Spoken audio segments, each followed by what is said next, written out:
اللہ، صوفی حضرات کے ہاں آپ جائیں تو آپ کو کچھ چیزیں بتائیں گے.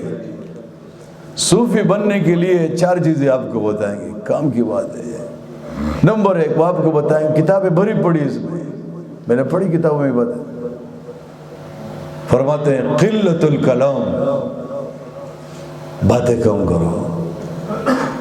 قلت الکلام، باتیں کم کی، فضول باتیں نہیں کرو. اور نمبر 2 قلت الطعام، کھانا کم کھایا کرو. طالب علم کہیں گے مشکل ہے. قلت الطعام، اس پر بھی انشاءاللہ میں بات کروں گا. کم کھانے کے اوپر کتنے فائدے اس کے. کم کھاؤ، وقت پہ کھاؤ، بس انشاءاللہ تمہارا معدہ ٹھیک رہے گا. کم کھاؤ، وقت پہ کھاؤ، ٹائم مقرر کر دو کھانے کا. انشاءاللہ آپ کے مدرسے میں تو ٹائم ہے لیکن گھروں میں نہیں ہے آپ لوگوں کا. یہاں تو وقت ہے، گھروں میں نہیں ہے. انشاءاللہ اللہ پاک آپ کو صحت مندی کی زندگی نصیب فرمائے. نہ سر کا چکر ہوگا، نہ درد ہوگا، اور نہ یہ نہ وہ کھٹی ڈکاریں بھی نہیں آئیں گی. ہمارے ایک ساتھی ہے، وہ کہہ رہے تھے میں ایک حکیم کے پاس گیا تھا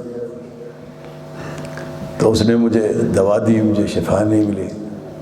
تو اس نے میری نبض پکڑی، ایسا دیکھا، کہا کہ تم نے پیٹ سے گٹر بنائے ہوئے، ہر چیز اس کے اندر ڈالتے ہو. وہ گٹر اچھی بری سب ڈالتے ہو اس میں، تو کہاں آپ کو شفا ملے گی.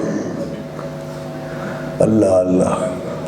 تو صوفیہ حضرات آپ سے کہتے ہیں قلت الطعام، کم کھانا.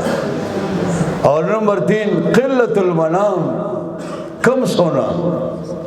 کم سونا، کم سونے کے مطلب نہیں کہ تم نیند ختم، کم سے کم 24 گھنٹے میں 6 گھنٹے سویا کرو. 6 7 8، زیادہ نہیں سو. 12 14 گھنٹے نہیں سو، ظلم ہے. بعض لوگ اپنی زندگی نیند میں ضائع کر لیتے ہیں. وہ منگلے عبارت نہ رضی اور منگ پسرف نہ پیگو پاؤں. وہ منطق خود اثر نہ پائے گا. وہی منطق تو بالکل سمجھ میں نہیں آتی کہ پتہ نہیں یہ کیا چیز ہے. اس کو کہاں منطق آئے گی. کلاس میں وہ سویا ہے کہ دوسرے تکرار میں وہ سویا اور رات کو وہ سویا، تو بس جب امتحان آتا ہے پھر وہ روتا ہے. رونے سے کیا فائدہ. لا الہ. تو قلت المنام، زیادہ نہ سو. اللہ کا نام لیا کرو، خدا کی عبادت کیا کرو. لمحہ لمحہ قیمتی ہے. 3 چیزیں ہو گئی. نمبر 4 قلت الاختلاط مع الانام. قلت الاختلاط مع الانام، مخلوق کے ساتھ کم ملا کرو. دوستیاں ختم. دوستیوں کو السلام علیکم. طلباء میں ہر درس میں اگر یہ بات آپ کو کروں تو آپ کو بوجھ نہیں آنا چاہیے آپ کے سر پہ، خدا کے واسطے. اور میں آپ کو بہت بڑا واسطہ دیتا ہوں، اللہ کا واسطہ بہت بڑا واسطہ ہے. مفتی شامزی رحمۃ اللہ فرمایا کرتے تھے، ہمارے استاد محترم ہیں، میں نے ان سے ترمذی شریف پڑھی، بڑی نسبت مفتی نظام الدین شاہ نظیر رحمۃ اللہ علیہ.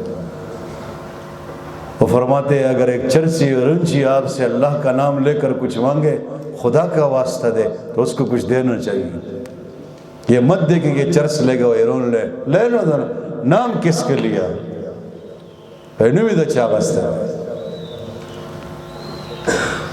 تو میں آپ کو اللہ کا واسطہ دیتا ہوں، دوستیاں ختم کرو. زہر ہے